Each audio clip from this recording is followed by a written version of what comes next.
नमस्कार दोस्तों। तो इस वीडियो से हम लोग जेट स्ट्रीम से स्टार्ट करेंगे। तो जैसा कि मैं पहले वीडियोज़ में विंड वगैरह के बारे में बता चुका हूँ, ठीक है। विंड्स जो हाई प्रेशर से लो प्रेशर्स में जो एयर का फ्लो होता है उसको विंड बोलते हैं, ठीक है। तो ऐसे ही आप देखेंगे कि जब ये ऐसे अगर है, अर्थ है हमारा, तो यहाँ पे अगर सपोज टेम्परेचर ज़्यादा है तो यहाँ पे एयर जो है थोड़ा ऊपर को जाएगा, और यहाँ लो टेम्परेचर है तो यहाँ पे एयर यहाँ पे सबसाइड होगा, ठीक है। तो अब ये यहाँ पे जो जगह खाली होगा इसको ये ऐसे मेंटेन करने के लिए जाएगा, ठीक है। तो ये सर्कुलेशन ऐसे चलता रहता है, ठीक है। और ये ग्राउंड पे जो चलता है इसको विंड बोलते हैं।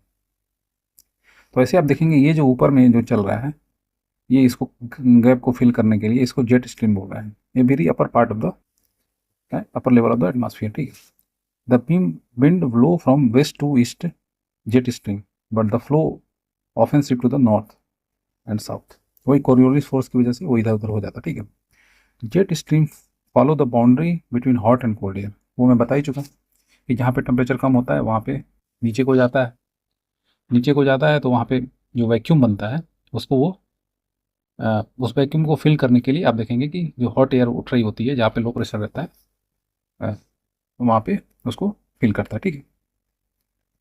आप देखेंगे जो प्रोपगेशन है जेट स्ट्रीम का, ये 20 डिग्री लैटिट्यूड से दोनों साइड, मतलब ऐसे अगर है तो ये 20 डिग्री दोनों की तरफ होता है, ठीक है।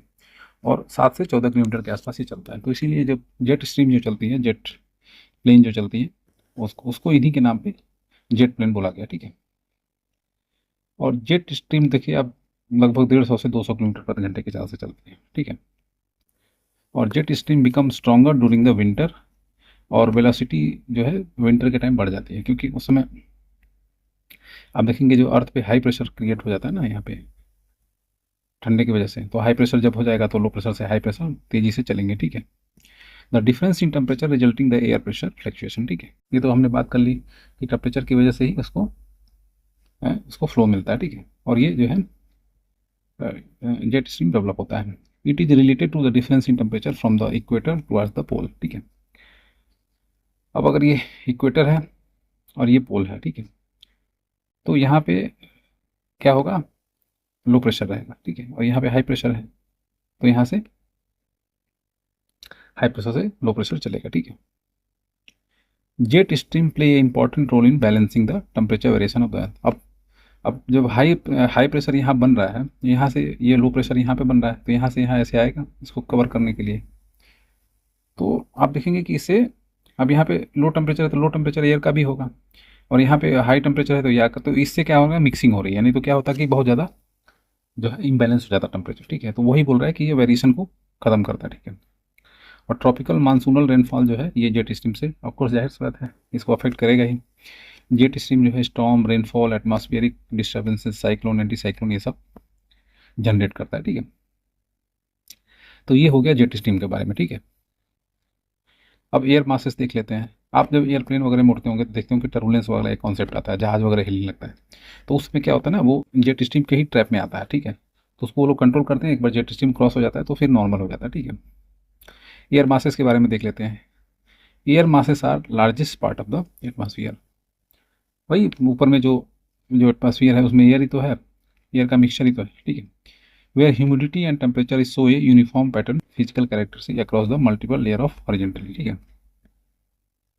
Air mass play essential role in study of the weather and climate, ठीक है। तो इस मास में जो एयर मास है इसमें जैसे कुछ मात्रा में मॉइस्चर भी होता है जिसको ह्यूमिडिटी बोलते हैं, ठीक है। तो वही बोल रहा है कि वो जो है उसमें वेदर कैसा होगा, अगर उसमें ह्यूमिडिटी जब ज़्यादा बढ़ेगी तो बारिश होने का चांस रहेगा। 100% ह्यूमिडिटी हो जाती है तो बारिश हो जाता है, ठीक है। उसके बाद और तो उसमें मतलब उसमें और वाटर जो है उसमें मिक्स नहीं हो पाएगा, तो वो क्या करेगा, कंडेंस हो जाएगा, ठीक है। एक लिमिट होती है ना, मतलब एयर में जो मॉइस्चर है उसको जाने की, ठीक है। अब फ्रंट की बात कर लेते हैं, ठीक है। तो जो बाउंड्री जोन होता है जहाँ पे कन्वर्ज करती है उसको फ्रंट बोलते हैं। और वहीं से जो जहाँ पे कन्वर्ज होता है वहाँ पे भी वहीं से सेपरेट भी होता है, ठीक है। टू एयर मासेस उसको फ्रंट बोलते हैं, ठीक है। along the warm front the warm air masses slide over a cold। अब कोल्ड जो है हमेशा नीचे रहेगा क्योंकि वो सबसाइड होना चाह रहा है, और वार्म जो है ऊपर ही रहेगा, ठीक है। ए front in which the cold air replacing warm air at the surface is a cold, ठीक है। जहाँ पे कोल्ड एयर रिप्लेस करेगा वार्म एयर को, वहाँ पे कोल्ड फ्रंट बोलेंगे, और जहाँ पे वार्म एयर और स्लाइड करेगा कोल्ड मास के ऊपर, उसको हम लोग क्या बोलेंगे, वार्म फ्रंट बोलेंगे। ठीक है। ह्यूमिडिटी के बारे में मैं बात कर चुका हूँ कि द अमाउंट ऑफ जो एयर में जो वाटर होता है उसको ह्यूमिडिटी बोलते हैं। ठीक है। तो अब दो इसमें चीज़ होती है, एब्सोल्यूट ह्यूमिडिटी। ठीक है। तो एब्सोल्यूट मतलब ये कि एक मतलब जैसे क्या है कि जैसे air air suppose 1 kilo air है। ठीक है, 1 किलो एयर है, उसमें जितना पानी है वो आपका एब्सोल्यूट ह्यूमिडिटी हो गया। लेकिन आप एयर का जब टेम्परेचर अगर बढ़ा देंगे ना तो उसमें और पानी घुसने का चांस रहता है। ठीक है। तो उसको फिर उस टेम्परेचर पे, उस प्रेशर पे आपको देखना पड़ेगा, तो उसको रिलेटिव ह्यूमिडिटी बोलते हैं। ठीक है। क्योंकि जैसे जैसे टेम्परेचर बढ़ता है उसमें घटता रहता है, तो आप ऐसे पर्टिकुलरली बोल नहीं सकते। ठीक है। तो वही होता है, यूनिट वॉल्यूम अगर रहेगा तो वही दिखा है कि absolute the ratio of mass of water और mass of the dry air. ठीक है। वही दोनों का रेशियो अगर रहेगा तो उसको एब्सोल्यूट ह्यूमिडिटी बोलेंगे। एब्सोल्यूट ह्यूमिडिटी जो है मेजर की जाती है गिवन ग्राम ऑफ वाटर। वही मैं बोला था 1 किलो है तो उसको ग्राम में पकड़ लीजिए, या वही जो भी है मतलब यूनिट वेट रहना चाहिए। ठीक है। तो उसमें जितना भी एयर रहेगा वो आपका एब्सोल्यूट ह्यूमिडिटी कहलाता है। तो total mass of air present in certain मास, एक फिक्स मास में आपको कितना जो पानी है वो जा रहा है, उसको ही हम लोग बोलते हैं। ठीक है। अब बात कर लेते हैं स्पेसिफिक ह्यूमिडिटी। ठीक है। अब ये जो है ग्राम, ये पानी का हो गया, और पर किलो ग्राम जो हवा है उसमें। Relative humidity the ratio of amount of water actually present to the air and greatest amount कितना पॉसिबल है। तो वही मैं आपको बोल रहा था कि जैसे जैसे टेम्परेचर अगर आप बढ़ाएंगे तो उसमें जो पानी की मात्रा है वो बढ़ती जाती है। ठीक है। तो हम अगर जैसे 25 डिग्री टेम्परेचर है तो उसमें कुछ और मास रहेगा, 20 डिग्री रहेगा तो उसमें चांसेस रहेंगे। तो 100% होने पे आपको पता है कि इससे ज़्यादा और उसमें पानी नहीं जा सकता। तो मान लीजिए 20 डिग्री पे अगर 100% पानी है, तो आप इनसे अगर इसका टेम्परेचर आपने 25 कर दिया तो इसमें और पानी घुसेगा, तो ये पानी जो है अब हो सकता है 80% ही हो जाए उस परसेंटेज के हिसाब से। तो इसीलिए इसको रिलेटिव ह्यूमिडिटी बोलते हैं कि उस पर्टिकुलर में, और तो 100 हो गया, और अगर उसमें 80 ही है तो कितना हुआ, 80% हुआ। मतलब 20% और मार्जिन है उसमें और एयर घुसने का, तो इसीलिए मास सॉरी पानी घुसने का। ठीक है। तो इसीलिए उसको क्या बोला जाता है, रिलेटिव ह्यूमिडिटी है। तो हमेशा आप देखेंगे जो भी 80% 60% ह्यूमिडिटी है, ये हमेशा रिलेटिव में ही बात की जाती है, इसलिए कि हमको पता नहीं है कि एक पर्टिकुलर टेम्परेचर पे कितना पानी उसमें जाना चाहिए। तो ऐसा हो सकता है कि लो टेम्परेचर रहे और ह्यूमिडिटी ज़्यादा रहे तो हमको अच्छा फील होगा, हो सकता है। तो इसलिए इसको हमेशा रिलेटिव ह्यूमिडिटी के टर्म में ही उसको किया जाता है। ठीक है। तो वही इसका फॉर्मूला दिया हुआ है, स्पेसिफिक ह्यूमिडिटी और एब्सोल्यूट ह्यूमिडिटी। एब्सोल्यूट मतलब ये कि कितना तो मैक्सिमम जा सकता है। ठीक है। उन दोनों का रेशियो जो रहेगा तो उसको हम बोलेंगे रिलेटिव ह्यूमिडिटी। उसको परसेंटेज में किया जाता है। The temperature of air and the amount of air depend relative to humidity. ठीक है। तो वही टेम्परेचर की मैं बात कर रहा था कि टेम्परेचर जैसे जैसे बढ़ाएंगे वैसे वैसे उसमें अमाउंट ऑफ वाटर जो है बढ़ता जाता है। ठीक है। रिलेटिव ह्यूमिडिटी जो है वो डिक्रीज होती है जब टेम्परेचर बढ़ता है। तो टेम्परेचर बढ़ेगा तो उसमें 100% मतलब मास बढ़ने के चांस ज़्यादा रहेंगे। अब मान लीजिए 1 किलो में, मान लीजिए 1 किलो एयर है और उसमें 500 ग्राम पानी है, तो कितना हुआ, 50% हुआ। आपने टेम्परेचर बढ़ा दिया 1 किलो एयर का, तो इसमें जो है पानी बढ़ने की संख्या मतलब बढ़ने का चांस ज़्यादा है ना। तो आप देखेंगे अब इसका जो है ये और बढ़ने का चांस रहेगा। हो सकता है कि 80% पे सेम अमाउंट ऑफ ह्यूमिडिटी हमको मिले। तो इसीलिए बोल रहा है कि टेम्परेचर जैसे जैसे बढ़ता है उसमें रिलेटिव ह्यूमिडिटी, मतलब ये हुआ कि उसमें संख्या बढ़ने का चांस ज़्यादा है, इसीलिए बोल रहा है। ठीक है। और approximately 45% relative humidity air is moist comfortable for women, और 45% अगर रहेगा तो इसमें आप लोग कंफर्टेबली रह सकते हैं। और सेचुरेटेड एयर का 100% होता है, यहाँ पे फिर वो बारिश होने लगती है। ठीक है। इससे ज़्यादा वो बढ़ेगा नहीं, फिर वो कंडेंस हो जाएगा। अब ड्यू पॉइंट, अब जिस पॉइंट पे ड्यू मतलब कंडेंस होने लगता है उसको ड्यू पॉइंट बोलते हैं। ठीक है। तो dew point the temperature which water is converted into gaseous state to liquid. तो मान लीजिए एक सर्टेन टेम्परेचर पे वो ड्यू पॉइंट में जाता होगा, तो जिस टेम्परेचर पे वो वाटर जो है वेपर से कन्वर्ट होने लगता है उसको हम लोग ड्यू पॉइंट बोलते हैं। ठीक है। अब वही कंडेंसेशन क्या होता है, जो गैसियस चीज़ है वो लिक्विड में जो कन्वर्ट होती है उसको कंडेंसेशन बोलते हैं, फिनोमेना को। ठीक है। तो वेपर इंटू लिक्विड को आपको कंडेंसेशन बोल रहे हैं। ठीक है। और जिस पॉइंट पे हो रहा है, जिस टेम्परेचर पे हो रहा है उसको ड्यू पॉइंट बोलते हैं। ठीक है। तो नॉर्मली आप देखेंगे कि 100 डिग्री पे ये वेपर में भी कन्वर्ट होता है, लेटेंट हीट का कुछ कॉन्सेप्ट रहता है, और 100 डिग्री पे ही आप देखेंगे ड्यू पॉइंट भी होता है। वहीं से पानी गैस जो है, मतलब gas in the sense vapour जो है वो पानी में भी बदल जाता है। ठीक है। अब ड्यू की बात कर रहा है, when the air temperature is below the due point the water vapour in the air condenses and accumulate the surface, और इसको ड्यू बोलते हैं। ठीक है। तो आप देखेंगे कि जब टेम्परेचर ड्यू पॉइंट से कम हो जाएगा एयर का, तो जो वाटर उसमें रहेगा वो कंडेंस होना हो जाएगा शुरू। तो वही इस तो वो जो है वाटर जो है वो स्मॉल ड्रॉपलेट्स में दिखने लगता है, इसीलिए उसको ड्यू बोलते हैं। ड्यू ड्यू बोलते हैं ना कि ड्यू गिर रहा है ठंडियों वगैरह में तो देखेंगे लो टेम्परेचर नहीं, ठंडियों में ही गिरता है, ठीक है। फ्रॉस्ट क्या होता है? Frost occur when the due point is below freezing point, ठीक है। अब मान लीजिए कि वो बहुत ही लो टेम्परेचर पे वो अगर हो रहा है तो वो क्या होगा, सीधे आइस में कन्वर्ट हो जाएगा, ठीक है। तो उसको फ्रॉस्ट बोलने लगेंगे, ठीक है। वो आइस के फॉर्म में होगा, देखेंगे। The excess water vapour freezes into ice particle, ठीक है। अब ये है फॉग। अब फॉग में क्या होता है कि ये जो वाटर है इसके साथ अगर डस्ट वगैरह मिल जाएगा तो क्या होगा कि वो एक अजीब सा फॉग टाइप का बनाएगा, ठीक है। तो ये cloud of smoke form near the low surface, ठीक है, due to the dust particle and concentrated water particle, ठीक है। पानी रहता तो वो सीधा कंडेंस हो जाता, ठीक है। जो है जो क्या बोलते हैं इसको, ड्यू की तरह। लेकिन अब उसमें तो झूल मिक्स हो गया है, तो ये इसलिए वो फॉग की तरह आप देखेंगे तैरता रहता है, ठीक है, लोअर लेवल पे, ठीक है। Fog is found when the air temperature is below the due point, ठीक है। वही अगर उसमें डस्ट नहीं रहता तो वो ड्यू पॉइंट पे आ जाता, मतलब ड्यू पॉइंट होकर ड्यू बन जाता। The visibility of fog is less than A kilometre, ठीक है। अब देखिए मिस्ट की बात कर लेते हैं।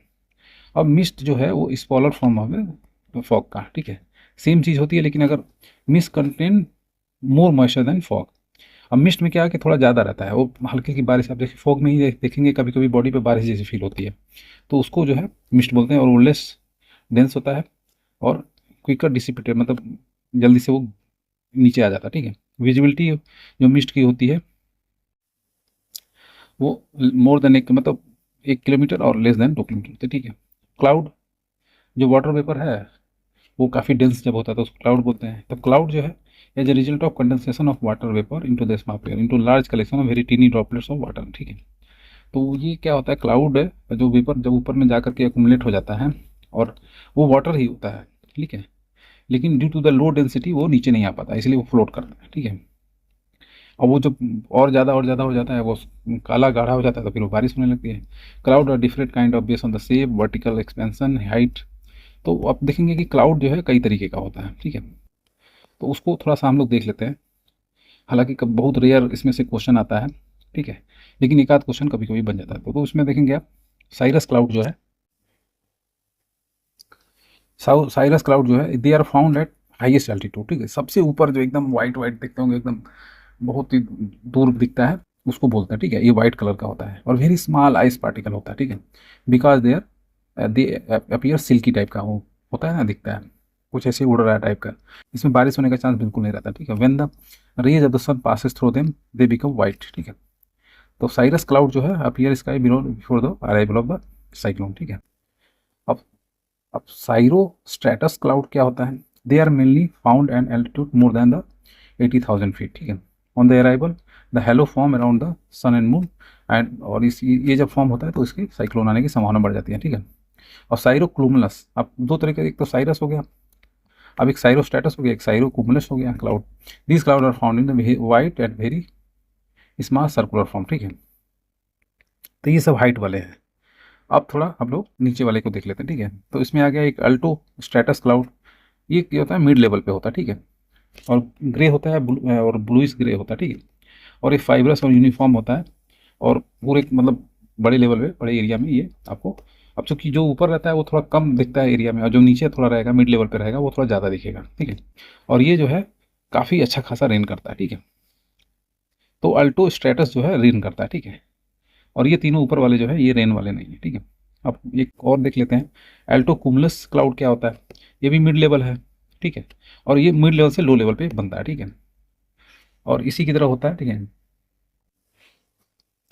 है, साइरो कुमुलस की तरह होता है। और ये जो है ग्लोब के फॉर्म में होता है, ठीक है। हाई ग्लोबुलर जो है ग्रुप होता है एल्टोक्लमस का। और ये जो है सी क्लाउड होता है और वुल पैक बोलते हैं इसको, ठीक है।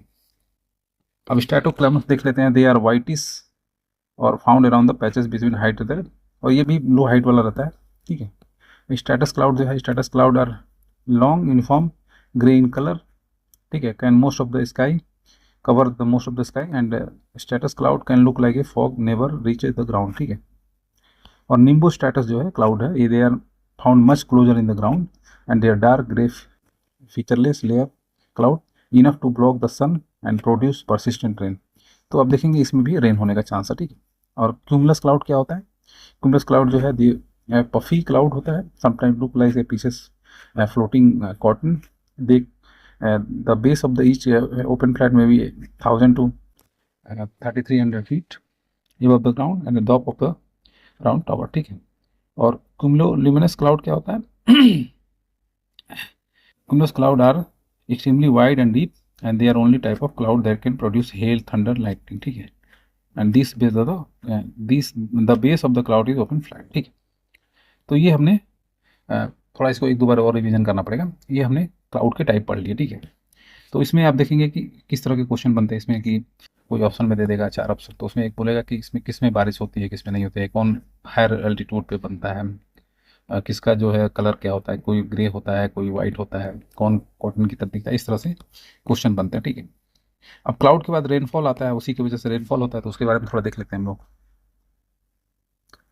तो रेनफॉल में आप देखेंगे कि the water vapour condensed into the cloud, ठीक है। तो वाटर वेपर जब यहाँ से उठ रहा है, तो जैसे जैसे ऊपर जाता है वहाँ पे टेम्परेचर डाउन होता है, तो हमने बात कर ली, तो वहाँ पे जा करके एक सर्टेन टाइम जा करके वो अल्टीमेटली जो वेपर है ये पानी ही बनेगा। तो ये चूँकि इसकी डेंसिटी इतनी कम रहती है कि वेपर की तरह यहाँ ऊपर तैरता रहता है, और धीरे धीरे जब क्या होता है ये एक ऐसे बन जाता है, ठीक है। इसीलिए आप जब बादल में आप घुस जाते हैं तो आप देखेंगे कि आपको फिर वो पता नहीं चलता, नीचे से तो बहुत डार्क दिखता है। तो इस तरह का है, ठीक है। और फिर वो क्या करता है, ड्रॉपलेट गिरता है, और जब वो काफ़ी बड़ा बड़ा जब ड्रॉपलेट हो जाता है तो अल्टीमेटली रेन बन के नीचे आने लगता है, ठीक है। तो रेनफॉल जो है वो 3 तरीके से होता है, ठीक है। एक कन्वेंशनल, एक ओरोग्राफिक, और एक साइक्लोनिक। तो साइक्लोन, तो जो साइक्लोन जो आंधी वगैरह की वजह से होता है वो उसकी वजह हो गया। ओरोग्राफिक का मतलब ये हुआ कि जैसे मान लीजिए कोई क्लाउड जा रहा है और यहाँ पे उसको कोई ऐसा कुछ हिस्सा मिल गया जो उसको ऑब्स्ट्रक्ट कर रहा है, और चूंकि यहाँ पे पहाड़ों पे लो टेम्परेचर आइस वगैरह रहते हैं, तो यहाँ पे ये क्या करेगा, बारिश कर देगा, ठीक है। यहाँ पे अपना मॉइस्चर छोड़ देगा सारा, तो इसको ओरोग्राफिक हो गया। और कन्वेंशनल जो है कि यहाँ ऊपर जाएगा, यहाँ क्लाउड बनेगा, और जब लो टेम्परेचर तो यहाँ पे है ही, और धीरे धीरे खिल के वापस बारिश हो जाएगा, तो इसको कन्वेंशनल बोलते हैं, ठीक है। ये 3 तरह का हो गया। अब इसी को थोड़ा डिटेल में देख लेते हैं। तो जो कन्वेक्शन रेनफॉल होता है, करंट होता है, created by the rise of hot wind, ये हमने बात कर ली, सरफेस से यहाँ से उठता है हॉट एयर, और आफ्टर जो थोड़ी हाइट पे उठने के बाद क्या होता है, ये जो है सेचुरेट हो जाता है वाटर से, ठीक है। और ब्लैक क्यूमुलस क्लाउड बनाता है विच काजेज एक्सेसिव रेनफॉल, ठीक है। यहाँ जाकर के क्यूमुलस क्लाउड बनाएगा, ठीक है, डार्क एकदम। तो ये जो डार्क है इसकी वजह से एक कन्वेंशनल रेनफॉल होता है। ओरोग्राफी की बात कर लेते हैं। ये जो है हॉट और ह्यूमिड होता है, ठीक है। हॉट और ह्यूमिड है, ह्यूमिडिटी लेकर के उठ रहा है, मान लीजिए समुंदर से ही उठ रहा है, तो वहाँ पे तो हॉट हॉट भी होगा और ह्यूमिड भी होगा। और ये क्या करता है, slope of the mountain, mountain से जब जाता है तो वहाँ पे धीरे धीरे, अब जैसे माउंटेन यहाँ से मान लीजिए ऐसे स्टार्ट हो रहा है, तो यहाँ से ऐसे करते हुए आ रहा है, तो ये से थोड़ा थोड़ा थोड़ा थोड़ा स्लोप से उठना वो शुरू होगा, तो यहाँ पे ठंडा हो जाएगा ये, तो cool down due to the adiabatic process and become the saturated. अब जब कूलिंग होगा तो जाहिर सी बात है सेचुरेट हो जाएगा, और जैसे ही सेचुरेट हुआ वहाँ से कंडेंसेशन स्टार्ट हो जाएगा, और इसकी तो आप देखेंगे कि यहाँ पे ऐसा कुछ सच एज क्लाउड नहीं बना मेजर, लेकिन वो चूंकि इसमें जो मॉइस्चर था वो कूल डाउन होने की वजह से, जैसे एयर में जब टेम्परेचर हम बढ़ा रहे थे मॉइस्चर मॉइस्चर बढ़ रहा था, ठीक है। लेकिन जब उसको ऐसे ही हम डाउन करेंगे तो उसमें मॉइस्चर जो है वो सेचुरेट हो जाएगा, ठीक है, मतलब भर जाएगा उस एक सेम मास में, तो वहाँ से फिर रेनफॉल स्टार्ट हो जाता है, उसको हम जो ओरोग्राफिक रेनफॉल बोलते हैं, ठीक है। और साइक्लोनिक जो होता है फ्रंटल, और ये जो है ड्यू टू द साइक्लोन होता है, ठीक है। और साइक्लोन फिर क्या होता है, तो साइक्लोन एक लार्ज स्केल एयर मास होता है और वो rotate around the strong centre. अब ऐसे है यहाँ पे लो प्रेशर क्रिएट होगा, और ये जो है इसको कवर करने के लिए, ये जो हाई प्रेशर यहाँ पे है इसको, लो प्रेशर यहाँ पे रहता है तो इसको कवर करने के लिए जाता है, तो और ये ऐसे घूमते हुए ऐसे जाता है, ठीक है। तो इस तरह का होता है, ठीक है। तो नॉर्दर्न हेमिस्फीयर में जो साइक्लोन है वो एंटी क्लॉकवाइज होता है, ऐसे, अगर नॉर्दर्न हेमिस्फीयर में तो ऐसे घूमेगा, और अगर इधर रहेगा तो ऐसे घूमेगा, और साउदर्न हेमिस्फीयर में ये क्लॉकवाइज घूमता है। तो ये अगर घड़ी ऐसे है, ये 12 हो गया, ये 3 हो गया, 6 हो गया, 9 हो गया, तो ऐसे घूमेगा, इसको क्लॉकवाइज बोलते हैं। और इसके अगर उल्टा घूमेगा तो एंटी क्लॉकवाइज बोलते हैं। तो हम लोग नॉर्दर्न में रहते हैं तो हमेशा देखेंगे ऐसे घूमेगा, ठीक है। जो लोग साउदर्न में रहते होंगे, ऑस्ट्रेलिया वगैरह के लोग, वहाँ पर देखेंगे उनका साइक्लोन ऐसे, ठीक है। तो ये हमने देख लिया, there are 2 type of cyclone, temperate और टाइप ट्रॉपिकल। जो ट्रॉपिकल एरिया में होगा वो ट्रॉपिकल होगा, और जो टेम्परेट एरिया में होगा वो हमने देख लिया। जैसे यहाँ पे है आपका इक्वेटर है, यहाँ पे 23.5 डिग्री है, और 66 साढ़े 66 है, तो ठीक है। तो ये एरिया टेम्परेट होता है 66 वाला। तो यहाँ पे जो साइक्लोन उठेगा उसको टेम्परेट बोलेंगे, वो कंपेरेटिवली लो टेम्परेचर का रहेगा। और जो साइक्लोन है यहाँ पे जो इक्वेटर पे उठेगा तो ये जो है आपका ट्रॉपिकल होगा, ठीक है। The cyclone helps in getting rain, और ये जो साइक्लोन है ये रेन भी कराता है, क्योंकि वो जो सर्कुलेशन हो रहा है उसमें एडियाबेटिक प्रोसेस के थ्रू जो है कंडेंसेशन वगैरह होगा ही, तो इसलिए वहाँ पे रेन होता है, तो उसको हम लोग साइक्लोनिक रेन बोलते हैं, ठीक है। अब एंटी साइक्लोन क्या होता है वो देख लेते हैं, ठीक है। तो इसका जो रिवर्स होता है उसको एंटी साइक्लोन बोलते हैं, ठीक है। तो यहाँ जो एयर सिस्टम है अपोजिट टू द साइक्लोन, ठीक है, और हाई प्रेशर सेंटर में रहता है यहाँ पे, और ये लो ऐसे बाहर की तरफ निकलता है, ठीक है, तो उसको एंटी साइक्लोन बोलते हैं। और लो प्रेशर जो है आउटसाइड एरिया में बनता है, ठीक है। ये अपोजिट होता है साइक्लोन के, और इसलिए एंटी साइक्लोन बनता है, ठीक है। और ये नॉर्दर्न हेमिस्फीयर में एंटी साइक्लोन जो है वो क्लॉकवाइज ठीक एकदम रिवर्स चलेगा, और साउदर्न हेमिस्फीयर में एंटी क्लॉकवाइज चलेगा, ठीक है। The weather in cyclone is clear and the winds are mild, ठीक है। टोर्नाडो क्या होता है? टोर्नाडो आप देखेंगे अमेरिका वगैरह के एरिया में आप देखेंगे, जैसे अगर ये अमेरिका का हम बना लें ऐसे, तो ये मैक्सिको है, यहाँ पैसिफिक है, सॉरी यहाँ पे अटलांटिक है, इस साइड में पैसिफिक है। तो यहाँ पे आप देखेंगे वो मैक्सिको है, ये अमेरिका है, तो यहाँ पे ऐसे करके ये लैंड है। लैंड में अगर मान लीजिए सूरज आता है तो यहाँ पे लो प्रेशर बनेगा, सॉरी यहाँ पे हाई प्रेशर किसी वजह से बन रहा है ठंडियों में, और यहाँ पे लो प्रेशर अगर बन रहा है तो इधर से इसको कवर करने के लिए इधर से एक आंधी उठती है, ठीक है, तो उसको टोर्नाडो बोलते हैं।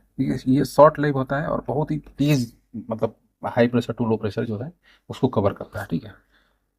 और ये फनल शेप का होता है, कुछ ऐसे शेप का होता है, ठीक है, ऐसा शेप फनल इसको बोलते हैं ना, इस तरह का शेप का है, ऐसे करके वहाँ से ऐसे घूमते हुए बहुत तेज़ी से जो है अमेरिका की तरफ जाता है, और मेनली यूनाइटेड स्टेट, ठीक है। यूनाइटेड स्टेट और मैक्सिको, मैक्सिको की खाड़ी से उठ करके यूनाइटेड स्टेट को ही जाता है मेनली, इसको टोर्नाडो बोलते हैं, ठीक है। तो अब ये जो साइक्लोन वगैरह हैं आप देखेंगे लोकली जो है जिस देश में चलते हैं, जैसे इंडिया के अंदर तो साइक्लोन ही बोला जाता है, ठीक है। इंडिया के लोग वैसे तो हिंदी में देखा जाए तो आंधी बोला जाता है, ठीक है, आंधी आ रही है, और साइक्लोन ही बोलते हैं। तो लेकिन अदर अलग कंट्रीज़ में अलग अलग नाम, जैसे हरिकेन्स आपका हो गया, ये भी अमेरिका के अंदर आता है, ठीक है। ये भी massive storm form warm water ocean से ये लैंड की तरफ जाता है, ठीक है। ये जो था अटलांटिक बेसिन में होता है, which include the Atlantic Ocean, Caribbean Sea, gulf, Mexico, ठीक है, ये सब होता है, ठीक है। टाइफून देखेंगे आप चाइना और फिलीपींस वगैरह एरिया में, या फिर जो आपका साउथ ईस्टर्न एरिया है वहाँ पे होता है, ठीक है। पैसिफिक ओशियन में उठता है, चाइना सी को, फिलीपीन आइलैंड को, और साउदर्न जापान को अफेक्ट करता है, सेम चीज़ों से, ये सब साइक्लोन के ही नाम है, ठीक है। तो ये हमने देख लिया, जो साइक्लोन थे उसके 3 नाम देख लिए, और भी नाम है, जैसे आप देखेंगे ऑस्ट्रेलिया वगैरह के में भी हैं, और टाइफू भी बोलते हैं कहीं कहीं पे, और तो ये चीज़ हो गई। अब हाइड्रोस्फीयर की बात कर लेते हैं, जहाँ पे हाइड्रो आता है वहाँ पे पानी की बात शुरू हो जाती है, ठीक है। तो हमने जैसे ये अर्थ मेरा था, तो हमने जो इसके ऊपर था ये एयर था, एटमॉस्फेयर बोल रहे थे। अब नीचे में आप देखेंगे समंदर वगैरह है, नदियाँ वगैरह हैं, तो आप देखेंगे कि अराउंड, तो अराउंड आप देखेंगे कि 70% जो है अराउंड इसमें पानी है, ठीक है। तो उसी को हाइड्रोस्फीयर बोला जाता है, ठीक है। वहीं दिख रहा है the hydrosphere covers the 70%, 70.9% of the entire earth, ठीक है। और 80% जो है उसमें का भी 80% साउदर्न हेमिस्फीयर में है, और 60% जो है नॉर्दर्न हेमिस्फीयर में है, ठीक है। सॉरी, साउदर्न जो साउदर्न हेमिस्फीयर है वो 80%, और नॉर्दर्न हेमिस्फीयर 60% जो है वो ओशियन से घिरा हुआ है, ठीक है। तो साउदर्न हेमिस्फीयर में लैंड वगैरह कम है, तो इसलिए 80% घिरा हुआ है, और सलाइन वाटर होता है, ठीक है, ओशियन का 97%, टोटल वाटर जो है। अब जैसे 70% तो वाटर है, अब उसमें भी जो 97% है वो सॉल्टी है, ओशियन के फॉर्म में है, ठीक है। ओनली 3% जो है वो फ्रेश वाटर टाइप का है, ठीक है, क्लीन और सॉफ्ट वाटर है, ठीक है। The ocean constitute the large amount component of the hydrosphere, ठीक है। तो हाइड्रोस्फीयर मतलब पानी, तो ओशियन में जाहिर सी बात, जैसे पैसिफिक सबसे बड़ा है, फिर अटलांटिक है, फिर इंडियन है, फिर आर्कटिक है, अंटार्कटिक है, ये सब है, ठीक है। तो पैसिफिक वही दिख रहा है कि सबसे बड़ा है, ठीक है। और सैलिनिटी जो है और एवरेज टेम्परेचर है, ये इंपॉर्टेंट कैरेक्टरिस्टिक है, ठीक है। तो hypo hypsographic fathom is the depth of the ocean and altitude of the land mass, ठीक है। फैंथम जो है ये डेप्थ बता रहा है इसका ओशियन का, ठीक है। तो एवरेज डेप्थ कितनी है, लगभग 3.6 किलोमीटर, ठीक है, या 3600 मीटर, ठीक है। और अब देख लेते हैं कि the ocean water average temperature कितना है, 27 डिग्री सेंटीग्रेड, ठीक है। अटलांटिक का रिकॉर्ड जो है ये रिलेटिव जो है इसका टेम्परेचर कंपेरेटिवली थोड़ा हायर ज़्यादा रहता है, हायर रहता है, ठीक है, पैसिफिक के मुकाबले, ठीक है, due to the morphological variation, ठीक है। टेम्परेचर डिफरेंस मतलब वही है कि अटलांटिक में थोड़ा टेम्परेचर ज़्यादा रहता है, और temperature difference is more than northern hemisphere than southern. तो लैंड जहाँ पे है और बाकी जो अदर फीचर्स हैं उसकी वजह से डिफरेंस जो है जाहिर सी बात है ज़्यादा रहेगा। साउदर्न हेमिस्फीयर में लैंड वगैरह नहीं है, आइस ज़्यादा रहती है, तो उसके लिए। और सैलिनिटी जो है ओशन वाटर की, इसको रिसीव मतलब सैलिनिटी जो है, कितना सैलिनिटी है, सैलिनिटी है तो वो आप देखेंगे कि उसको रेशियो में बताया जाता है। अब मैं ऐसे बोलूँ कि 2 ग्राम सैलिनिटी है तो क्या ही पता चलेगा, हमेशा आपको एक यूनिट लेना पड़ेगा कि 1 किलो में 2 ग्राम है, 10 किलो में 20 ग्राम है, तब तो आप आइडिया लगा पाओगे कि कितना है एक्चुअल में कॉन्सेंट्रेशन उसका, ठीक है। हमेशा एक यूनिट लिया जाता है। और एवरेज सैलिनिटी जो है 35/1000 रहता है, ठीक है। 1000 अगर ग्राम लिखेंगे तो पर ग्राम लिख दीजिए, तो ये रेशियो है, ठीक है।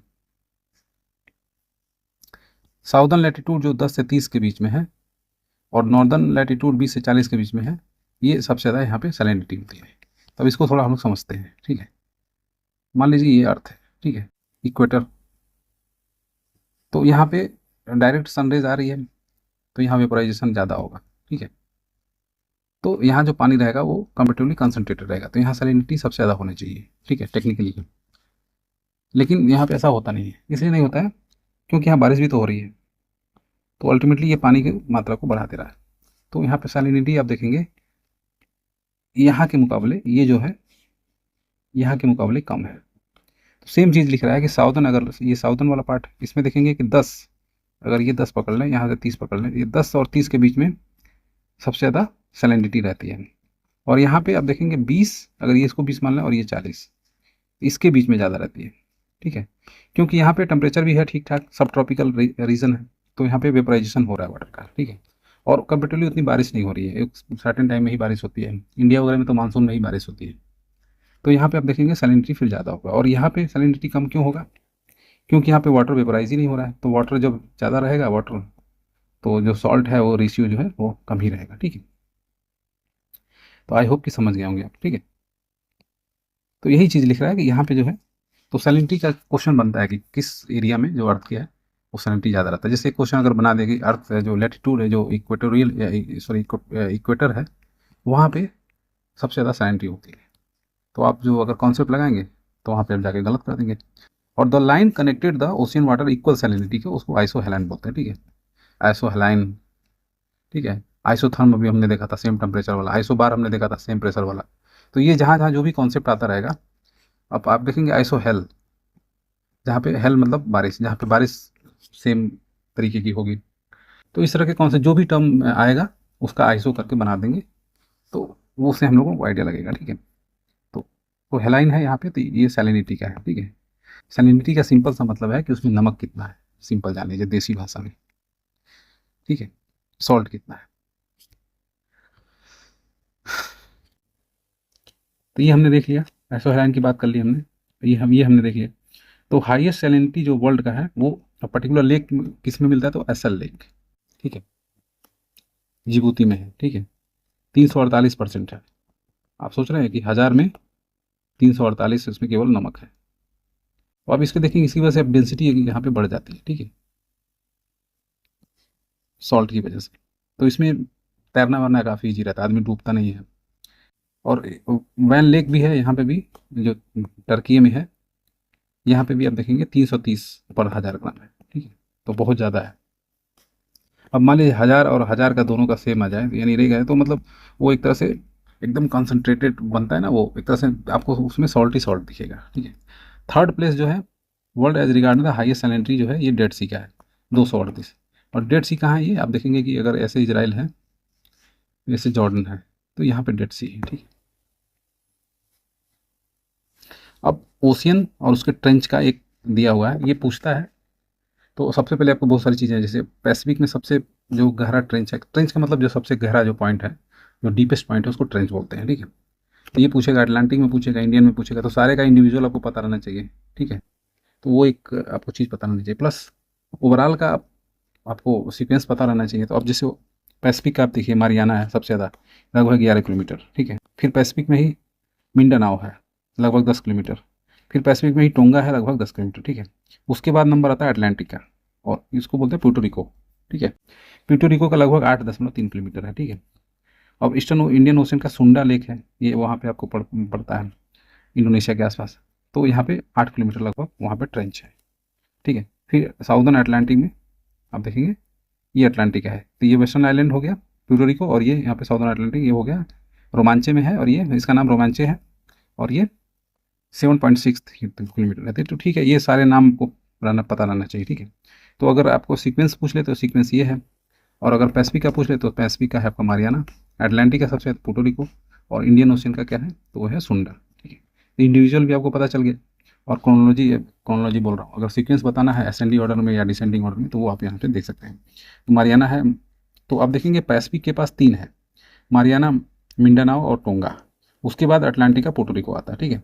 उसके बाद इंडियन का आता है सुंडा, उसके बाद फिर अगेन अटलांटिक आता है रोमांचे, ठीक है। तो अब उसी को यहाँ पे थोड़ा सा बताया है कि मारियाना ट्रेंच जो है also known as Challenger trench, ठीक है। आप ये देखेंगे कि वो जो फिलीपींस है ना, फिलीपींस और यहाँ पे हवाई है, उसके आसपास कहीं है, ठीक है, somewhere around it is located in Pacific ocean near Guam island, ठीक है। और इसकी डेप्थ जो है लगभग 11 किलोमीटर है। द ग्रेट बैरियर रीफ, ये कहाँ पे था, ऑस्ट्रेलिया के अंदर, is the world largest coral reef, ठीक है। दुनिया का सबसे बड़ा कोरल रीफ है, ठीक है, कोरल रीफ। और ये कहाँ पे है, नियर क्वींसलैंड ऑस्ट्रेलिया में है। जैसे अगर ऑस्ट्रेलिया का हम वैसे अगर बनाए, तो ये वाले पार्ट में आप देखेंगे कि कोरल रीफ है, इसी को द ग्रेट बैरियर बोलते हैं, ठीक। और shallowest part of the submerge into the uplift were called shoal, ठीक है। The shallowest part submerge uplift the water is called shoal, ठीक है। ये ऐसे डिफिनेशन दिया है सॉल का। अब पैसिफिक ओशियन की बात कर लेते हैं, ठीक है। तो पैसिफिक ओशियन में हमको सबसे बड़ा, पैसिफिक ओशियन का कुछ फैक्ट हम लोग देख लेते हैं। पैसिफिक ओशियन सबसे बड़ा है, ठीक है, पहली बात तो। दूसरा, इसका जो मारियाना ट्रेंच है, ये सबसे डीपेस्ट ट्रेंच है पूरे वर्ल्ड के अंदर। पैसिफिक का तो है ही, पूरे वर्ल्ड के अंदर जो सबसे डीपेस्ट ट्रेंच है वो मारियाना है, ठीक है। तो ये हो गया हमारा, 2 चीज़ हमको मिल गया। अब इसमें एरिया दिया है 168.10 मिलियन स्क्वायर किलोमीटर, ठीक है। ये 46% टोटल अर्थ का ये कवर करता है, ठीक है। और ये ट्रायंगुलर स्पेस में है, ठीक है, शेप में है, ठीक है। और ये स्ट्रेच करता है कहाँ से, अंटार्कटिका से सीधा बेरिंग स्ट्रेट से 135 डिग्री लैटिट्यूड पे, ठीक है। और इसका प्रोमिनेंट फीचर है कि कोरल रीफ है, वो हमने ऑस्ट्रेलिया वाला द ग्रेट बैरियर रीफ हमने देख लिया था, ठीक है। नॉर्थ एंड साउथ अमेरिका जो है वो पैसिफिक के ईस्ट में पाई जाती है, और एशिया और ऑस्ट्रेलिया जो है वेस्ट में। ये लोकेशन दिया हुआ है। तो अगर मैं ऐसे पूरे वर्ल्ड का अगर ऐसे ये इंडिया ऐसे पढ़ लूँ, तो आप देखेंगे यहाँ अटलांटिक है, यहाँ इंडियन है, और यहाँ पे भी पैसिफिक है, और यहाँ पे भी पैसिफिक है, और ये पूरा पीछे वाला जो एरिया है पूरा पैसिफिक है,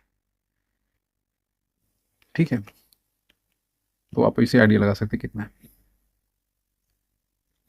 North and South America lies in the east, ये हमने बात कर ली। The main sea of the, अब इसमें भी पर्टिकुलर एरिया में हमने उसको सी में उसको बना रखा है, ठीक है। तो आप देखेंगे चाइना के पास ईस्ट चाइना सी है, येलो सी है, और सी ऑफ जापान है, बेरिंग सी है, जो आप देखेंगे कि ऐसे रसिया है और यहाँ अमेरिका है। तो यहाँ पे बेरिंग स्ट्रेट है, तो यहाँ पे बेरिंग सी है इस साइड में, और ओस्को सी है, ठीक है। Most of the coast line in the western part of the Pacific Ocean, ठीक है, वेस्ट में वो सब वही रहता है। The Gulf of California located in eastern part of the Pacific Ocean. तो अगर ऐसे अगर हम अमेरिका का अगर मैप देखें, ऐसे करके कुछ ऐसे है ना, तो इस साइड में कैलिफोर्निया है, यहाँ पे पैसिफिक है, तो वही बता रहा है कि पैसिफिक ओशियन पे है, ठीक है। अब हम लोग major country in the world large coast line, अब कोस्ट लाइन के देख लेते हैं। जैसे जो समुद्र के किनारे जो एरियाज होते हैं, बाउंड्री होते हैं, उसको कोस्ट लाइन बोलते हैं, ठीक है। किसके पास ज़्यादा एक्सेस है समुद्र का, तो सबसे बड़ा जो है वो कनाडा का है। अब देखेंगे पूरा पीछे का आर्कटिक, इस साइड का अटलांटिक, और इस साइड का टू सम एक्सटेंट पैसिफिक का, ठीक है। इधर है और इधर ऐसे ऐसे करके थोड़ा सा, इसलिए सबसे लंबी जो कोस्ट लाइन है वो आपको कनाडा की मिलेगी। उसके बाद जो ये 10,000 आइलैंड है यहाँ पे इंडोनेशिया के अंदर, तो आइलैंड तो वैसे ही चारों तरफ से फिर उसको कोस्ट लाइन मिल जाएगा, एक्सेस मिल जाएगा। तो सेकंड पे इंडोनेशिया है, इसका है 54,716 किलोमीटर, और इसका देखिए 2 लाख, लगभग 2 लाख, 2,02,080, ठीक है, इतना है।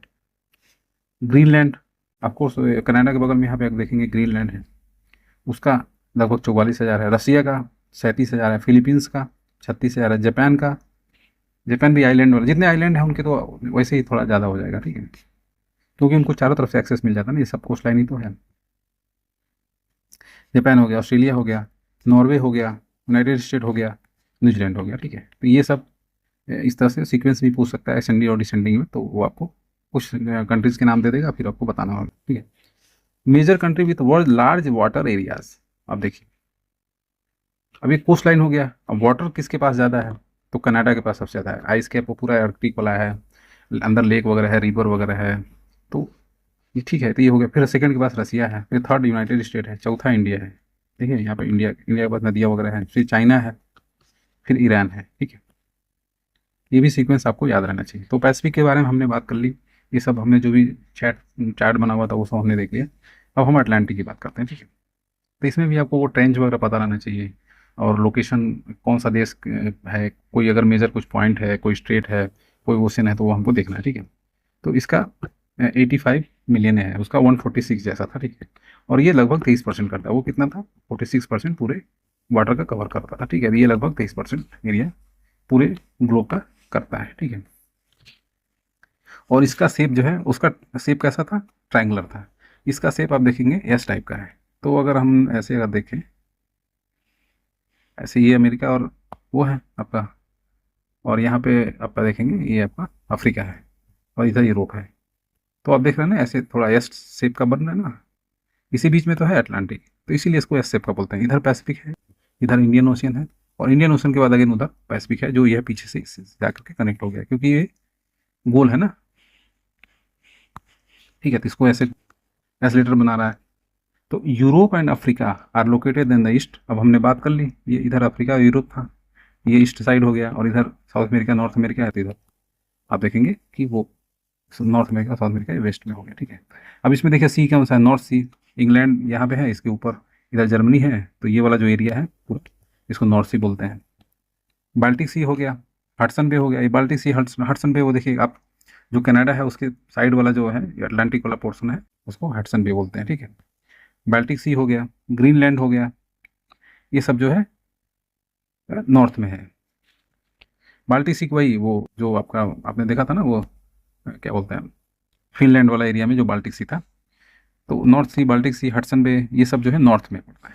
हमने इधर ईस्ट देख लिया था, इधर वेस्ट देख लिया था, अब नॉर्थ में क्या है वो हमने देख लिया, ये सब है नॉर्थ में। और साउथ में पूरा अंटार्कटिका है, साउथ में इसको ऐसा ऐसा कुछ है नहीं, ठीक है। सेंट्रल अटलांटिक रिज जो है, ये इंपॉर्टेंट फीचर है अटलांटिक ओशियन का, ठीक है। और मिड अटलांटिक रिज जो है, ये आइसलैंड से कहाँ तक है, बोवेट आइलैंड साउथ तक है, ठीक है। मिड अटलांटिक रिज, उसमें अलग अलग रिज हैं, ठीक है। मिड अटलांटिक रिज का जो है 16,000 किलोमीटर, क्या नाम है, किलोमीटर है लेंथ इसका, ठीक है। और इसका हाइट जो है, तो आप देखेंगे, जैसे अगर हम एक एग्जांपल लें रिज का क्या मतलब है, तो जैसे अभी जैसे सपोज समुंदर है, तो समुंदर में भी तो ऐसे पहाड़ वहाड़ रहते हैं, सब ट्रेंच, कहीं डीपेस्ट पॉइंट है तो ट्रेंच है, तो वो उसकी बात कर रहा है रिच का, ठीक है। तो वो कहाँ तक वो रिच फैली हुई है, ऐसे कहाँ से कहाँ तक वो जा रही है, तो उसकी बात कर रहा है, ठीक है। मिड अटलांटिक रिज जो है, ये सबमर्ज रिज है, ठीक है। मेनी पीक ऑफ द, अब इसमें जो पीक वगैरह है वो एव of the water look like A island, ठीक है। और बहुत सारे जो उसमें आइलैंड जो बने हुए हैं वो रिच हैं एक तरह से। अब जैसे पानी के अंदर अगर कोई समंदर है, अगर ऐसे उठा हुआ है, तो ये आइलैंड ही तो हुआ, ये ऊपर, बाकी नीचे वो है, पहाड़ है। The main island of Mid Atlantic Ridge is Cape Verde island and Pico island, ठीक है। तो जो जो आइलैंड है वो आप देखेंगे कि वो इस तरह का एक रिज ही है, ठीक है। The peak of the Saint Paul archipelago located near the equator, ठीक है। द स्मॉलेस्ट वन, स्मॉलेस्ट है ये जो दो, सेंट पॉल आर्किपेला जो है, ये आप देखेंगे कि ये इक्वेटर के पास है और ये सबसे छोटा है। Saint Helena, Gough, Bouvet island, Cristina da Cunha और एक्सेसन आइलैंड जो है, ये जो है वोल्केनिक आइलैंड है, ठीक है, साउदर्न ओशियन में, ठीक है, ये वोल्केनिक है और ये रिज वाले हैं, ठीक है। तो कुछ वोल्केनिक हैं। वोल्केनिक में क्या होता है कि ऐसे रहता है, इसमें ऐसे निकलता है, पानी को ऊपर आ करके ये ऐसे हो जाता है, तो ये वोल्केनिक आइलैंड है, ठीक है। बरमूडा अटोल जो है, आप देखेंगे जो कैरिबियन आइलैंड के पास है, ये जो है क्या नाम है, अटलांटिक ओशन में है, नॉर्दर्न में। तो अब अगर ऐसे ही एस शेप में रहता है तो यहाँ पे इक्वेटर गया है, तो इसको नॉर्थ अटलांटिक बोलते हैं, इसको साउथ अटलांटिक बोलते हैं, ठीक है। तो इसमें तो ऐसे इतना ज़्यादा कुछ है नहीं। सबको मैप में थोड़ा लोकेट कर लीजिएगा, ठीक है। The highest width of the Atlantic Ocean near 55 degree north, ठीक है। The Atlantic Ocean separated to two part near the equator, ठीक है, ये तो हो ही गया। द नॉर्दर्न अटलांटिक रीज को डॉल्फिन रीज राइज बोलते हैं और साउदर्न को चैलेंजर राइज बोलते हैं, ठीक है। तो अब रीज को जैसे हमने ये नॉर्दर्न अटलांटिक देखा था, साउदर्न देखा था, तो वैसे ही रीज को जो उसमें जो रीज है, ऐसे रीज ऐसे ऐसे अगर कहीं गया होगा मान लीजिए कोई रीज, तो उसको अलग अलग बोला था, ऊपर वाले को डॉल्फिन और नीचे वाले को चैलेंजर।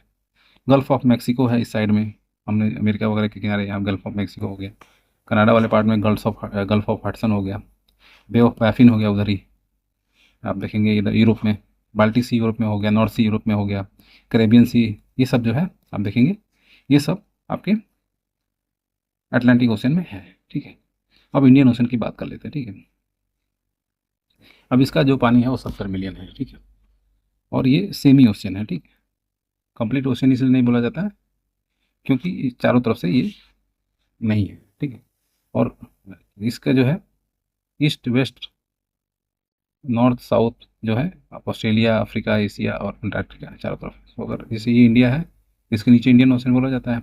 तो यहाँ इस आप वेस्ट साइड में देखेंगे अफ्रीका हो गया, यहाँ ऑस्ट्रेलिया है, तो इस साइड में ऑस्ट्रेलिया हो गया, इधर अंटार्कटिका हो गया, और इधर क्या बोल रहा है, एशिया बोल रहा है। एशिया इसलिए बोल रहा है कि यहाँ पे श्रीलंका भी है और ये सब भी है, तो एशिया ही बोलना, ठीक है, इंडिया तो नहीं बोल सकता, ठीक है। The Indian ocean has the Atlantic ocean one side and Pacific ocean on the other side. तो दो ओशन के बीच में है, इसलिए भी शायद सेमी ओशन बोल रहे हैं। The northern boundary of the Indian Ocean is Tropic of the Cancer, ठीक है।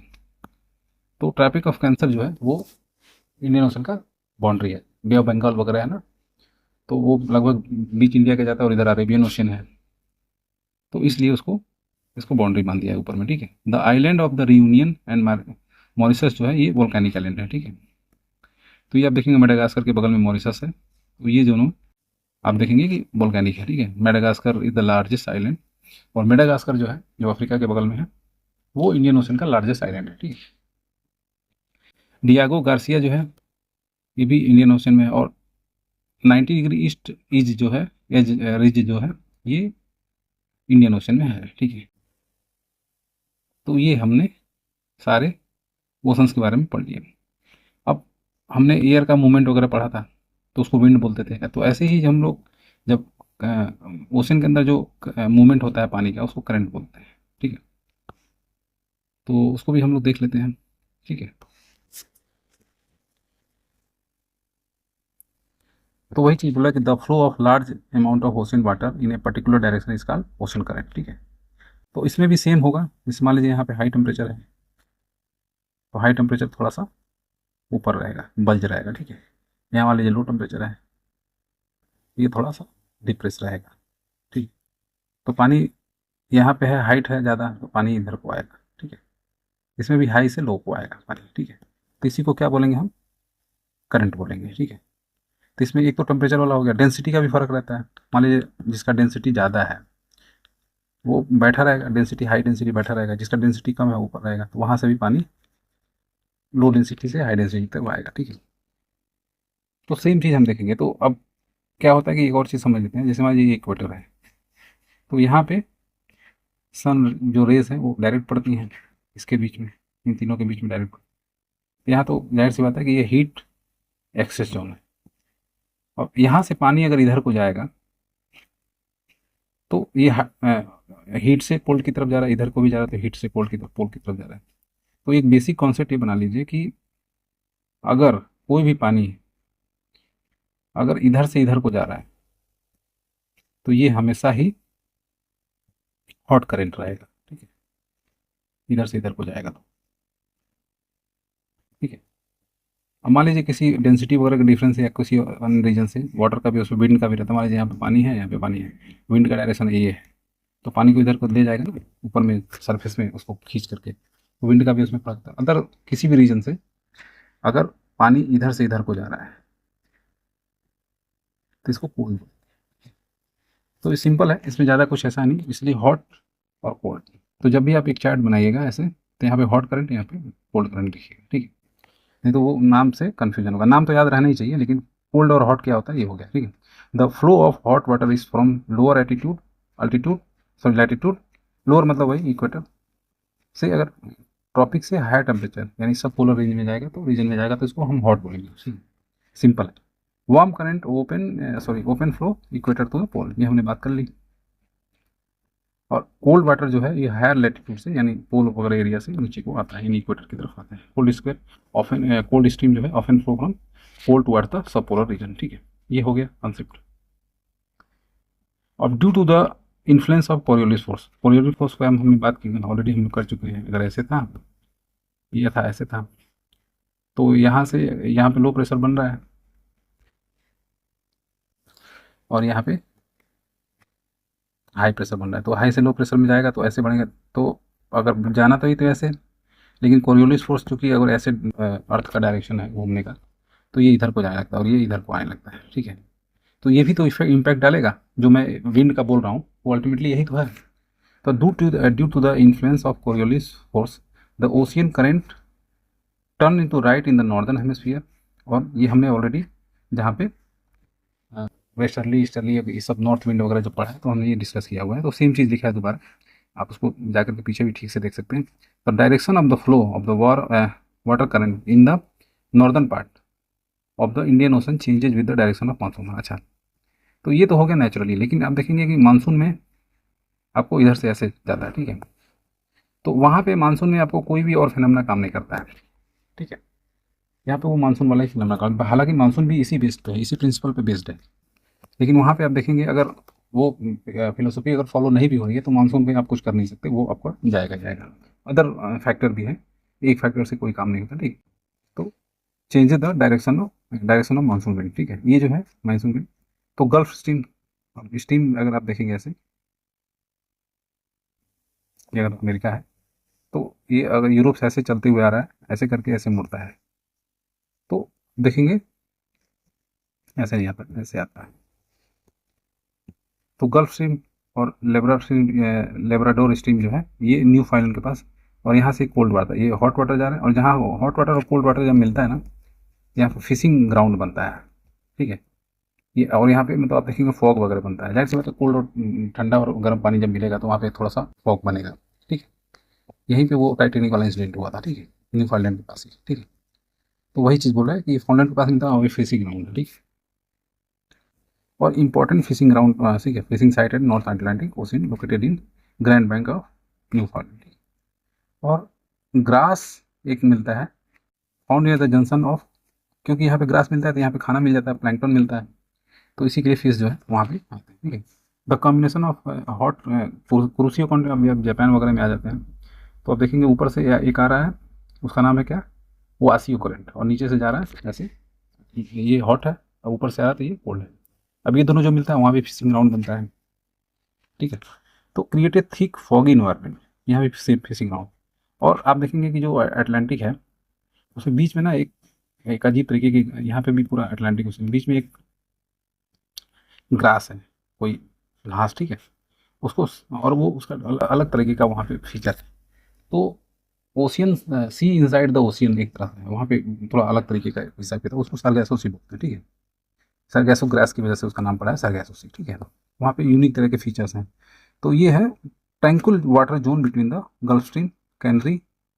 और अब जब मैप निकालेंगे तो आप देखेंगे ये कैनरी है, इधर से गल्फ स्ट्रीम आ रहा है, और इधर क्या बोल रहा है, एंड द नॉर्थ इक्वेटर, और यहाँ से ये इक्वेटोरियल है, तो ये नॉर्थ इक्वेटोरियल इधर से जा रहा है। इन दोनों को ऐसे करके ना एक बनता है, यहाँ पे सरगैसो सी बनता है, ठीक है, नॉर्थ अटलांटिक ओशन में, ठीक है। The rootless grass found in the Sargasso sea, इसी के नाम पे सरगैसो पड़ा है, ठीक है। The sailor of the Spain first saw the Sargasso sea है। जो सेलर थे स्पेन के, यही स्पेनर के जो स्पेन के सेलर्स थे, नाविक जो जिसको बोलते हैं, ये लोग ही आप देखेंगे कि वेस्ट इंडीज और अमेरिका वगैरह को खोजे, ठीक है। तो यही इन्होंने इनको भी खोजा, ठीक है। The Atlantic ocean has the highest salinity 37%। अब जितना इंडियन ओशियन, पैसिफिक ओशियन, ये सब है, उसमें हम देखेंगे इसका सबसे ज़्यादा है, नहीं सॉरी, इसमें अब देखेंगे सरगैसो सी का सबसे ज़्यादा है, ठीक है, 37% है। Sargasso sea is known for the ocean desert, ठीक है, ओशियन के अंदर ये डिजर्ट है। तो हमने जो वो मैंने बताया था ना, ये ऐसे टेबल बनेगा, तो एक वार्म का बनेगा, एक कोल्ड का, तो उसमें भी सेम ही काम इसने किया है। अब इसको थोड़ा आप मैप में लोकेट कर लीजिएगा, मैं ऐसे ही थोड़ा बेसिक बताऊंगा। तो कुर्सियों का करंट जो जापान के पास चलता है वो हमने देखी है। अलास्का करंट, अब ऐसे अगर आप देखेंगे, ये अमेरिका है, तो ये कनाडा, ये और ये अलास्का वाला पार्ट है, और ये अमेरिका है, ये मेक्सिको, ठीक है। तो आप देखेंगे कि जो अलास्का करंट है, अब ये अलास्का है, तो आप देखेंगे कि इधर से जब ये आता है ना, तो एक करंट ऐसे आता है और एक करंट ऐसे जाता है, ठीक है। तो जो इधर वाला है ये अलास्का है, इसके जो किनारे चलती है ऐसे, ठीक है, इसको अलास्का करंट बोलते हैं। और टोशिमा करंट अगेन वो जापान वाले एरिया में बढ़ती है। अल्निनो जो इंडियन ओशन में बहती है। North equatorial current, south equatorial current. North equatorial ऐसे जाती है, यही बाद में जाकर के गल्फ बन जाती है, मुड़ती है तो। और इसका जो है, अब ये यहाँ से आ रही थी, इसको कवर करने के लिए चलेगा ये किसको साउथ इक्वेटोरियल करंट बोलते हैं। नॉर्थ में चल रही है, साउथ में चल रही है, ये इक्वेटर है तो ये नॉर्थ में चली गई। तो अब इस डायरेक्शन में जो चलती है, ये जो है नॉर्मली वार्म ही रहती है, ठीक है। North Pacific current, east Australian current, ये ऑस्ट्रेलिया है, तो आप देखेंगे कि जो ये ईस्ट वाला एरिया है, ईस्ट वाला पार्ट है, यहाँ पे कैसे करंट चलती है, सॉरी ऐसे ऐसे करंट, तो उसको हम लोग वार्म करंट बोलते हैं, ठीक है। काउंटर इक्वेटोरियल करंट, ये ऐसे चल रही है, ये ऐसे चल रही है, तो इसको करने के लिए काउंटर चलती है, तो उसको बोलते हैं। अब कोल्ड करंट में आप देखेंगे, ये जैसे अब यहाँ पे हम बोल दिया है पेरुवियन, तो आप देखेंगे अगर ये साउथ अमेरिका है, तो यहाँ पे ऐसे चल रही है, तो ये पोल से इक्वेटर की तरफ जाती है, यहाँ पे आपका हम्बोल्ट या पोलैंड करंट हो गया, ठीक है। कैलिफोर्निया हो गया, ये कैलिफोर्निया अगर ऐसे अमेरिका को देखा जाए, ऐसे है, तो आप देखेंगे इधर से ये ये ऐसे करके आती है, ठीक है। तो ये वो हो गया, कैलिफोर्निया हो गया। अंटार्कटिका करंट, कोरिल और वो आसियो जो जापान का जो जहाँ पे वो कुर्सियों करंट से मिलकर फिशिंग ग्राउंड बना रहा था, वो है। और ओस्टेक करंट, ठीक है। तो ये सारे जो है अलग अलग नाम है, और इनका नेचर जो है क्या है वो आप थोड़ा देख लीजिएगा, ठीक है। तो ये पैसिफिक का हो गया। अब सेम अटलांटिक में देख लेते हैं। अटलांटिक में आप देखेंगे गल्फ स्ट्रीम, और ऐसे ब्राज़ील है, तो ये ऐसे आता है और एक ऐसे मुड़ता है, ये गल्फ हो गया, ये ब्राज़ील में वाला हो गया। इधर भी एक जाता है, फ्लोरिडा बोलते हैं, ठीक है। ये हो गया। इरमिंगर करंट हो गया, नॉर्थ इक्वेटोरियल, साउथ इक्वेटोरियल, ये सेम जो पैसिफिक में चलता है वो इसमें भी चलता है, और इक्वेटोरियल काउंटर भी चलता है, ठीक है। वो तो थ्रू आउट द ग्लोब चलता है, ठीक है। तो ये होगी बात। अब वो इसका इसी का कोड देख लेते हैं। अब कैनरी जो है, ये आप देखेंगे कि जो ये गल्फ स्ट्रीम आ रहा है, वापस आकर के यूरोप में आप वापस से आकर के ऐसे मुड़ता है अफ्रीका की तरफ, तो इसको हम लोग कैनरी बोल रहे हैं। बेंगेगो वाला जो है, ये आप ऐसे जो आ रहा है, यहाँ पर आप देखेंगे जो अफ्रीका वाला है, उसको वेंगुएला करंट बोलते हैं, ठीक है। और लेब्राडोर हो गया, इसकी बात हमने कर ली। फॉकलैंड वो कनाडा वाले एरिया में चलते हैं। ईस्ट ग्रीन करंट और अंटार्कटिक, ठीक है। ये अटलांटिक वगैरह का हो गया हमारा। तो मैप में थोड़ा इसको लोकेट करना पड़ेगा, मैप यहाँ पे दिया नहीं है, मैप तो देना चाहिए था, ठीक है।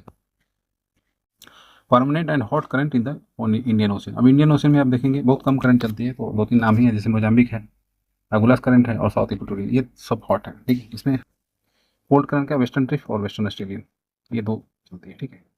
अब ये सब जो है, ये सब थोड़ा अनलिनो के प्रभाव में आकर के इनका नेचर थोड़ा चेंज होता रहता है, जिसकी वजह से आप देखेंगे मानसून भी चेंज होता रहता है, ठीक है। तो वही चीज़ लिखा हुआ है कि the summer monsoon is hot and unstable in the Indian ocean, और विंटर मानसून जो है ये कोल्ड होता है और अनस्टेबल होता है। तो इसकी वजह से उसका नेचर भी चेंज होता है, ठीक है, और उसकी वजह से फिर मानसून चेंज होता है। तो ये हमने ओशन देख लिया, ठीक है। अब टाइड देख लेते हैं। अब जो आप देखेंगे कि जो यहाँ पे कोस्टल एरियाज होते हैं, वहाँ पे जो वाटर का लेवल बढ़ता है उसको टाइड बोलते हैं, ठीक है। तो tide and ebb is the process of rise and fall. तो टाइड मतलब बढ़ना और ईब मतलब गिरना, ठीक है। तो water due to the gravitational force of sun and moon, ठीक है। सन एंड मून के हिसाब से कि ग्रेविटेशनल फोर्स की वजह से ये होता है, ठीक है। Tide tide is the process of rising the sea water, ठीक है। और ईब जो है, एक बार जाना एक बार आना, ज्वार और भाटा, ठीक है। तो ये हो गया, और ये जो है receding the outgoing tide, ठीक, मतलब बैक जाना। तो मून जो है वो ज़्यादा क्लोज है, हालांकि उसका मास जो है सन से काफ़ी कम है, लेकिन उसका ग्रेविटेशनल फोर्स ज़्यादा लगता है, इसलिए क्योंकि वो नज़दीक है। तो इसलिए जो है ये ज़्यादा जनरेट करता है, इसलिए ट्वाइस होता है। और सन जो है एज ऑफ सन, मतलब सन के दुगुना करता है, ठीक है। The moon, the sun and the earth are one line at full moon पे जब तीनों एक साथ हो जाते हैं, एंड न्यू मून पे, ठीक है, ड्यू टू विच द उसमें जो है हाई टाइड आता है, क्योंकि एक साथ जो है ढेर सारा ग्रेविटेशनल पुल होता है, ठीक है। ऑन द सेवंथ और सातवें या आठवें दिन आप देखेंगे both of the full moon and new moon phase में द मून एंड द सन ये सब राइट एंगल में हो जाता है, ऐसे हो जाता है, ये और ये ऐसे हो जाता है राइट एंगल में। और एक समय ऐसा आता है जो ऐसे हो जाता है, ये इसको न्यू मून या फुल मून बोल रहे हैं। और राइट एंगल वाले में क्या होता है, और इस समय जो है लो लो टाइड एकदम होता है, ठीक है। और tide comes twice a day at any place, ठीक है, one of which is due to the gravitational force of moon, and दूसरा जो है सेंट्रीफ्यूगल फोर्स ऑफ अर्थ, और अर्थ की वजह से भी आता है, ठीक है। और Southampton on the south coast of the England receive 4 tide in every day, ठीक है। अब ये ऐसा जगह है साउथहैम्पटन, ये आप देखेंगे कि 4 बार जो है ये टाइड को ऑब्जर्व करता है, ठीक है। The tide come twice each of the North Sea and English Channel, ठीक है, ठीक है। तो एक नॉर्थ सी आता है, एक इंग्लिश चैनल की वजह से, इसलिए 4 बार वो करता है, ठीक है। The lowest and highest annual temperature are recorded in फरवरी और अगस्त, ये कहाँ से कूद के फैक्ट आ गया, ठीक है। तो ये जो हमने बातें कर ली क्यों टेम्परेचर वगैरह ज़्यादा रहता है, अभी इसको बाद में करेंगे। The average daily warming of the ocean is around 1 degree, ठीक है।